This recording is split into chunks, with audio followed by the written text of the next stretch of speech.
everyone. Thanks for tuning in today. This is Bella. Hey guys. This is my daughter's friend. And luckily Bella was ready and game to be my model because I've been looking for a while for a short-statured woman with knee hyperextension who could demonstrate the problems that happen to women that have this combination of problems in our modern society. Today is going to be about how I work with women like this to help them move differently so that their short stature doesn't continue to be a liability. All right? Mm-hmm. Okay, so probably a year ago, I noticed that Bella did this with her knees, so she's going to bend them forward a little bit, like yes, and then all the way as far back as she can go. Ready? There she does. And so turn around towards me a little bit so everyone can see how far back you can go. Yes, you're so great at it. So I would call this moderate hyperextension. It's not mild. Like if you watch me do it, I go like this, and then mine continues like this, but she's able to go way farther back. And she does it actually much further back, I think, on the left than the right. So we were debating about that. So this is impressive. All right. Thank you. Yes. You're such an overachiever. Thanks. So if you look at her from the side, so when you look at her from the side, Bella used to, when I saw her, let's put your hands up here. Bella, I would always see her talking with Talia and everything, and she would always be talking, and your go-to position was to show it. Yeah, you talk like that. And so you happened to mention that your heels bother you a lot at your restaurant job. And I said, I think you got to stop doing that to your knees to help you not have your heels keep hurting you, because all of this is putting so much pressure on the back. So one of the first things that I do for women who are complaining of this is to have them stop doing that and bring this here so that this now is softer, but it's in line with their hips, so that then they are not. Do it again for us.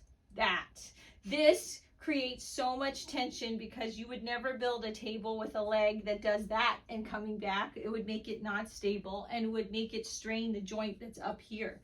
So why don't you put your hand on the muscle that's right about here. So bend your knee a little. There you go. Now lock your knee back and feel what happens to that muscle right there. Can you feel the difference? Bend your knee a little bit. There, and now lock your knee back the way you used to stand all the time. So what? Yes, you feel a lot of tension in that muscle. So this pulling that happens tightens up this muscle, and then this was, if you watch the line of her pants, you see that her pants go from like here to like actually like tipping like that. So what I showed in one of my videos, let's turn this around. So I'm going to show how this action of pushing this back drags your whole pelvis down. So let's see, when she does that, drag this and then drag your, and then lock backward. There. Okay, so we took a little break because I thought that these tights would show what I wanted to illustrate better, which is that when she bends her knees forward like this, yep, and then locks them backward, so lock back. Do you see this wrinkling that happens here? So do it again, bend forward, yep, and then back. There, this wrinkling is what I wanted to point out, that when that wrinkles, this means that she's shortened up her muscles in her thigh area so that there's slack left in the tights that we can see. This is what's in the fascial muscular layer under the skin that we can't see, and those are the subtle forces that are what you're working against as you move this way your whole life and get tighter and shorter and shorter and shorter, tighter through here till we look like, help me out a little, till we look like this. So we're actively working against that, myself and what I'm doing with my patients and my kids and their friends to help them not have that happen. Okay. Turn around one more time this way. Yes. So when you do this, so then when you stand the other way, so move your hands a little so we can see that. So you said that you felt this muscle tighten, which then, since it's tightening, it's going to drag you down. That's right. So this will give you this kind of tension right here, which will then cause your back muscles right here, which are the pink muscles that I've shown on other videos of me, that these muscles, or these short ones right here, these will then overwork to try to make her do this to keep her from that feeling of going forward. So when you correct this by bend this, there, and then you keep your weight over your heels, then right there, do you see how you're more in line? And now she doesn't have to arch her back right here. And you bring the shoulders back too, because it used to be, and then they'd come back a little more. And this is now, show how you now stand at work. This is about how I stand So at work this is now how Bella stands at work. So now she told me that her heels, you hurt less, right? So how much less? Like what would they, I don't know if we could assign a number, like what number would they used to ache after like 3, maybe 4 hours. And now I could go the whole day without them aching. And do you still have pain at the end of the day? Not really. Not really? Okay, that's great. Not bad for being 18 years old. So one of the things that I was shocked by was that Bella mentioned that she had pain since she was like her whole life. It was really like young. Since you were how old? I probably started noticing maybe around 8 or 9. 8 or 9 years old. So these mechanics of having this, standing this way, this is happening to kids from the time that they're really young. This is what I see all the time. So my heart was like breaking because I thought there's no way you should have pain since you're 8 or 9 years old. Now, you are also a competitive, what do you call it? A BMX? Or yes. What is the term? BMX racing. BMX, right. So tell me, can you show me a little bit like what that would look like when you'd race? I mean, depends on like what part. What part? Oh, okay. So like when you're, so I don't know, the bike, is it kind of short or how is it shorter? So I mean, I guess if you're like starting at I'll go like this way. Okay. I'd be like that. Okay, to start. And then when which actually gave me lower back pain because you kind of push out to put strain on your quads. Okay. And then like this part right here. And what so hurt? and then when you start, you pull up. Okay. And you push your pelvis hard forward, and so now I have lower back pain. Oh, but really? I think that also helped me like hyperextend this because I got so used to pushing forward that you would use your then I would yeah. So but this combination is very common in short women, that they do a lot of knee hyperextension in here, and then this tension right here drags so much that they overcompensate with their back. So this combination, however you explain it, that BMX biking and doing that, like that gave you back pain or how you compensated, this is actually the problem, the plight of short women in this culture of one size fits all chairs in general. So I'm going to show you what I do to help short women decrease the amount of back pain they have. And when you do that to help the flexibility of your thigh, then what happens is, as part of doing that, other things get better. Women who have, short women who also have vertigo, short women who have painful periods, heel pain, right? Yes. So look painful at periods. Yes. So look at all the boxes we check off. You're a short woman, low back pain, painful periods, and heel pain. All of this come from the mechanics of having a very stiff thigh from locking her knees. Actually, that's a really good point because I went on birth control when I was 14 because of horrible period pain. And then I went off of it for almost a year. And it was about a year and a half ago after I had like practiced starting to stand differently.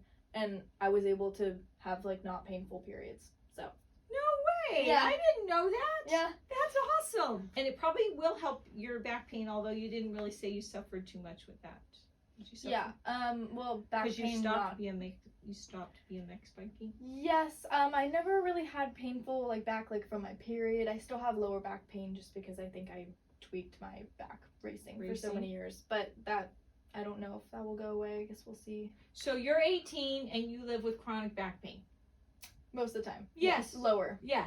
Like right here. And you do not have to. Whatever we're going to blame it on, whether it's BMX biking, whether you were a skateboarder, whether you were a skier, or you're just like, they're just like, oh, Bella's just a complainer. You're not. Bella's never been known as a complainer. I trudged through. Yeah, well, you were an athlete, so right? So you have that mindset. So yeah. So now I'm going to show like how the modern chair has like hurt you for that, and then how you can convert the mechanics so it actually works in your favor, right? Yeah. Okay, so we'll move on to that. Okay. So during the break, we got out a chair so that Bella could sit down and demonstrate. Oh, you cracked your neck. That is so funny. I wonder if you could hear it on the camera. Yeah, I wonder if we could hear it later. So that she could show me how she sits. so it is, this chair is fairly low, so when she sits, it's pretty good because she can have her feet flat on the ground. The problem with these chairs is that they lean you backwards. So with the leaning backwards, this makes her pelvis, if you see, her angle of her pelvis is not straight up. She's sitting more on her pockets. So this posterior rotation of the pelvis makes you shorten the distance from all of here to here. So that actually ends up tightening up your hip joint in there. You drive your hip bone up in there more because you don't get a full stretch of it all the way because it turns under.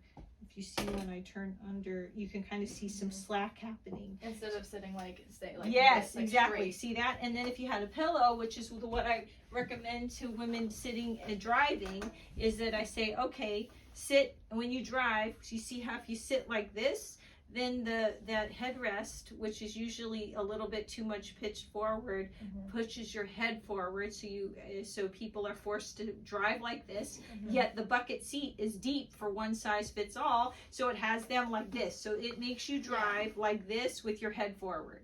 So this contributes to all the factors that give you neck pain and back pain. So I have women, or actually men too, everybody, I have them, I say, let's have a pillow, either like a flat pillow or like a rolled hand towel in your low back. This was a little bit too big, but as for the example, but it's in your low back. Do you see how now her pelvis can be a little more vertical?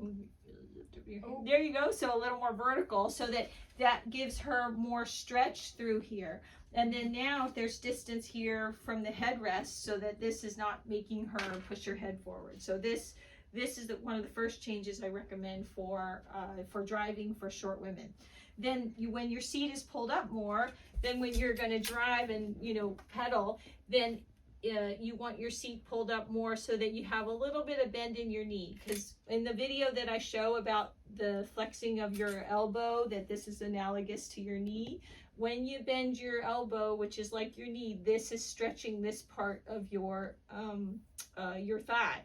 So having your knee partly bent as you drive will help you partly stretch this, as then when you start using accelerated pedal and then end up tightening up your calf and the muscle back here, you're not already starting with a very tight thigh in the front. So these are the changes that I recommend, is that you get your seat up, a little bend in your thigh, a pillow right here so that your pelvis can be a little more level and you will not be forced with your head forward with the headrest. All right, cool. So that's one of the things that I change. So that's for driving, because that'll help you for hours. Okay, so the other thing that's interesting about sitting in chairs is that I tell women, or the people that I'm working with, is like, when do you need help when you're older? When you see someone at church, when do they need help? They need help when they're getting up from a chair or when they're sitting down into the chair. But when you're already sitting, you're not grabbing on needing help, right? And you're standing, you're not. So what uses all your muscle strength is actually the act of getting up. So what I do with women is I'm telling them, okay, how about we get you to get up and use your heels to get up. So push down on your heels. So let's show everybody what that looks like. So when you push down on your heels. Do you want me to use my hands or no? No, just push down on your heels. There you go, to stand up. Wonderful. And then when you sit down, use your heels also. There. So when you did that, did you feel a stretch right here? Maybe some? I really wasn't paying attention. Okay, we can do it again though. That's okay. So let's just try. Let's just try again. So let's put your hand right here, and now push your heels into the ground. Push them in. There. Do you feel what happened to these muscles? Okay, now push on your toes, just on your forefoot.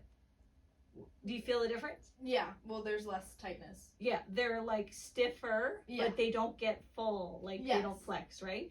So when you get up then and you use your toes, which is usually what people do, is they go like this, scoot up on their toes, and then they just stiffen these muscles as they go up, right? So when you do that and stand up, you use your ankles right here, you use these. You use your calves more too. Yes, right. And so that contributes to all that tightening. So what we want to do is you want to, but use your heels and set your butt back. There. So when you did that, you felt a little stretching happening right there. Right, cool. Okay, so when you get up and down from a chair then, so what I recommend is that you use your heels always, because now you can see that you're actually fully, robustly using your thigh muscles in the front, and then you do that on the way up, and then you do that on the way down. So let's have you try that again. So push on your heels. There you go. And don't lock at the top. There you go, because then you won't lock this muscle that gets so stiff, right? And then when you sit down, pretend you're going to go for a squat and get your butt all the way back there. There you go. And so you got some stretch going on in here. Did that hurt your back? No. No, not at all. No. Does that usually hurt your back to stand up and sit down? I think it depends on how much I've been moving that day. Oh, really? I guess it depends on how much I've been sitting. Okay. And how I've been sitting. Oh, okay. So, all right, there's some. Okay, so I think that's so I would add one more piece of homework for you to be doing in the meantime. So is that now that we're going to activate your heels all the time, this will robustly make these muscles go like this and then stretch them out and go like this and stretch them out. So that will start to make them more flexible. So that's activating them from the heel. If you kegel at the same time, you should notice that you get a little lift in the front and it makes you feel stronger when you do it. So can you try that again? Ready? Yeah. Hold your P and push on your heel to stand up. Yep, and don't use your hands at all, because I always joke you're not old. So ready? And then sit down with your butt all the way back. Wonderful. Do you feel the difference with that? Yes. So what do you feel the difference with holding your P? You put less pressure. It holds you up. It holds you up. That's right. So your back is not doing all the work. Absolutely. So I just needed someone to say that, because you can't just take my word for it. Or the fact that that's what happens every time, right? So hey, we should be doing Kegels anyways. Yes, that's right. But instead of doing them at stoplights when nothing else is going on, you should do them as you're moving, because as you're moving and these muscles are pulling you down, then this Kegel action is lifting you up. Right. So that dynamic pulling like this is what strengthens it way faster. Do you understand what I'm saying? All right, cool. So when you're getting up from a chair then, so what everyone ends up doing is they do this, and then they push onto their toes. They usually go onto their toes and scoot up. So you usually scoot. Right. Yes. This is the common. Yes. So this forces you. So this is why when I have people stand up and sit down, I have them focus on their heels first. So ready? So now you're going to sit down, use your heels. With my heels? Yep. There it is with the Kegel, right? Mm-hmm. So when you're going to get up, what you want to do is you want to like scoot up. You can Kegel while you scoot up and still start off with your heels then. Even though this is behind you, yes, you start off with your heels. Mm-hmm. So it doesn't matter where you are. If your legs are too weak to start at a right angle, don't worry about it. Scoot to the front of the chair and use your heels even if they're behind you. So ready? So sit back. Ready? Using my heels? Yes. There you go. So see, yes, back. You can scoot back if you need. And then see how this is 90. You can do 90 degrees when your legs are already strong and flexible. If they're not, like some other people might not be flexible enough, so you would Kegel, kind of come to the front a little. There. So and now you'd start with these behind you, push on your heel, there you go, and not lock at the top. Because the not locking will help you not tighten up that muscle over and over. Mm-hmm. Sound good?